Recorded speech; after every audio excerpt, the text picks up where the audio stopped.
रामपुर नाम के गांव में एक राम नाम का आदमी अपने माता पिता के साथ रहा करता था। उसके माता पिता खेती में काम किया करते थे। उनकी खेती में आम के बहुत बड़े बड़े पेड़ थे। राम के पिताजी एक दिन अचानक से बीमार पड़ गए, तो राम की माँ रमा उनकी देखभाल करने के लिए घर में रहा करती थी।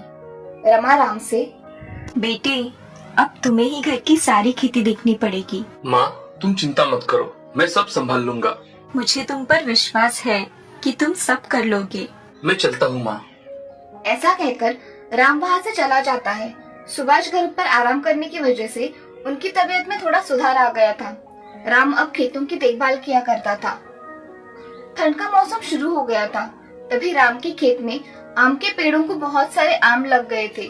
उनकी देखभाल करते समय राम का समय कैसा चला जाता था उसे पता ही नहीं चलता था। एक दिन राम का दोस्त उसके खेत में चला जाता है। तभी, अरे माधव, आओ ना, कैसे आना हुआ तुम्हारा? राम, मुझे इधर थोड़ी देर काम था, सोचा तुमसे मिलता चलूं। अच्छा, तुम कैसे हो बताओ? मैं ठीक हूँ, बताओ तुम कैसे हो? मैं भी ठीक ही हूँ। तुम्हारे खेत में तो कच्चे आम बहुत अच्छे आए हैं इस बार। हाँ, इस साल पेड़ों को आम थोड़े ज्यादा ही आए हैं। और चाचा जी कैसे हैं? अरे माधव, उनकी तबीयत कुछ ठीक नहीं रहती, इसलिए अब वो घर पर ही रहते हैं। अच्छा राम, चलो अब मैं चलता हूँ, मुझे थोड़ा काम है। हाँ। ऐसा कहकर माधव वहाँ से चला जाता है। अब राम अपने काम करने में व्यस्त हो जाता है। अब अचानक एक दिन गांव में बहुत तेज आंधी और तूफान आया और उसमें खेतों का बहुत सारा नुकसान हुआ था। ये सब देख राम मन में, मेरे खेतों में भी बहुत नुकसान हुआ होगा, मेरे आम के पेड़ तो ठीक होंगे ना? ऐसा मन में सोचकर राम खेत की ओर चला जाता है। राम खेत में जाकर देखता है तो उसके आम के पेड़ तो सही सलामत थे, मगर पेड़ पे लगे हुए कच्चे आम सारे के सारे गिर गए थे। अब इतने कच्चे आमों का क्या करे, इसका विचार राम कर रहा था। तभी उसके मन में एक विचार आता है। अगर मैं इन कच्चे आमों को बाजार में जाकर बेचूं तो अच्छा होगा, कुछ तो दाम मिलेगा। ऐसा सोचकर राम खेत के कच्चे आम जमा करने लगता है और उसे टोकरी में भर के अपने खेत से घर तक गाड़ी में डालकर लेकर आता है। अब अगले दिन राम कच्चे आम बाजार में लेकर चला जाता है।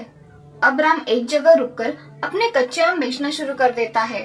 कुछ लोग देखकर चले जाते हैं, मगर कोई लोग लेते नहीं। तभी राम, कच्चे आम ले लो, कच्चे आम ले लो, खट्टे मीठे कच्चे आम ले लो। ऐसा वो कह रहा था। तभी कॉलेज की लड़की उसके पास आकर राम से, मुझे एक कच्चा आम छील के उस पर नमक मिर्च मसाला लगा कर देना। जी, मैं सिर्फ कच्चे आम बेच रहा हूँ, मैं कच्चे आम का मसाला डालकर नहीं बनाता। अच्छा, तो फिर मुझे नहीं चाहिए। आप ये कच्चे आम लेकर जा सकती हैं, बहुत स्वादिष्ट है और सस्ते भी है। नहीं, मुझे नहीं चाहिए आपके ये आम।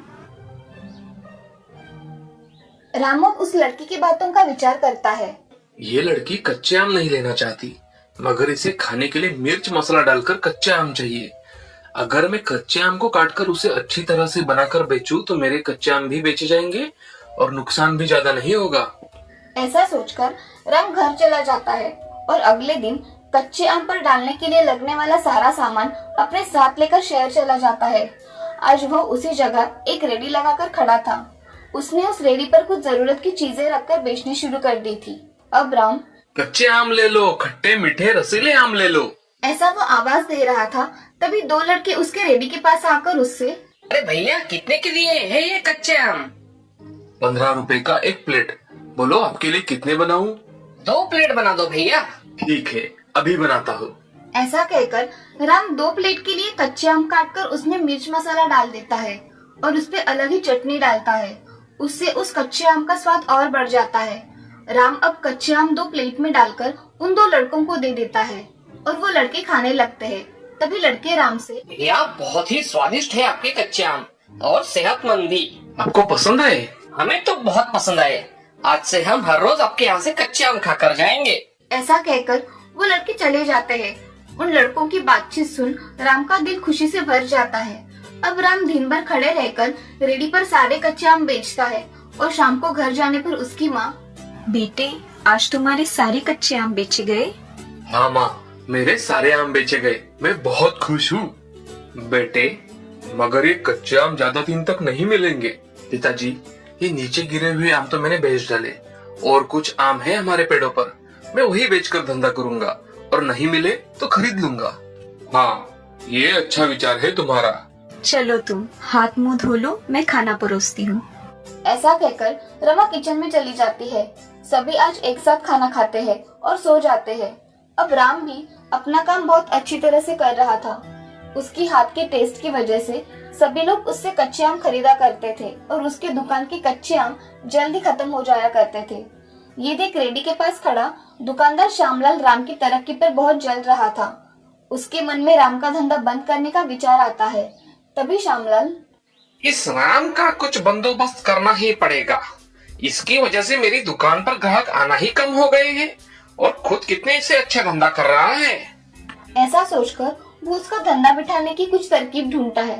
तभी श्यामलाल के मन में विचार आता है, अगर मैं इसके खाने में कुछ सामान मिला दूं तो सारे ग्राहक मेरे दुकान पर आ जाएंगे। ऐसा सोचकर श्यामलाल रेडी के पास चला जाता है और राम से बातें करने लगता है। बातें करते करते उसके हाथ में पेट खराब होने की दवा रहती है। वो श्यामलाल उस चटनी में डाल देता है और थोड़ी बात करके वहाँ से चला जाता है। कुछ समय बाद राम को उसकी चटनी का रंग कुछ अलग ही दिखने लगता है। तभी राम उस चटनी को टेस्ट करके देखता है और उसे खाकर थूकता है। ये मेरी चटनी अचानक ऐसे कैसे लगने लगी है?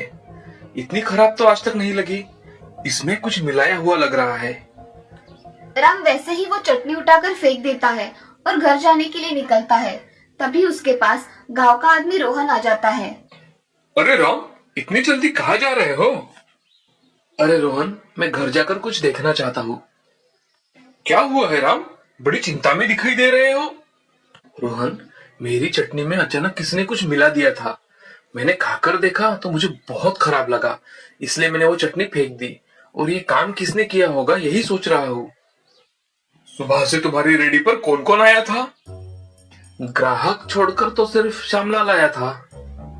अरे वो श्यामलाल बहुत ही लालची आदमी है। उसका धंधा हाल ही में अच्छा नहीं चल रहा। उसी ने ये काम किया होगा। अब से तुम चौकन्ना रहना। तुम कह रहे हो वो सच भी हो सकता है। तुम श्यामलाल पर विश्वास नहीं कर सकते भाई। ठीक है, मैं आगे से ध्यान रखूंगा। ऐसा कहकर राम अपना सामान लेकर अपने घर चला जाता है। अगले दिन उसके समय पर राम रेडी लेकर आ जाता है और श्यामलाल राम से बात करने के लिए आ जाता है। तभी राम श्यामलाल से, श्यामलाल जी, कुछ लोग दिखाते कुछ और है और असल में होते कुछ और ही है। राम, मैं तुम्हारी बात कुछ समझा नहीं। क्या है ना सेठ जी, आप अपना दुकान चलाइए और मुझे मेरा छोटा सा दुकान चलाने दीजिए। श्यामलाल उसकी बात सुन के चुप हो जाता है और उसे जो समझना था वो समझ जाता है। अब राम खुद का काम अच्छी तरह से करने लगता है और आगे से श्यामलाल भी कभी राम को तकलीफ नहीं देता। राम का धंधा अब बहुत अच्छी तरह से चलने लगा था। उसने अपने खेत के सारे कच्चे आम निकालकर हर रोज बाजार में बेचा करता था। अब कुछ दिनों बाद राम को इस धंधे से बहुत पैसे मिलने लगे थे। ये देख उसकी माँ और पिताजी दोनों भी बहुत खुश थे। राम जैसे सामान्य आदमी ने कठिन परिस्थिति में भी अपने बुद्धि का इस्तेमाल करके ही बड़ा बिजनेस सेट किया था। इस तरह से कोई भी आदमी अपनी सफलता कड़ी मेहनत करके पा सकता है। इस कहानी से हमें ये सीख मिलती है कि समय कितना भी कठिन आए, हमें उसका डटकर सामना करना चाहिए और कठिन परिस्थिति में अपना मार्ग खुद खोजना चाहिए।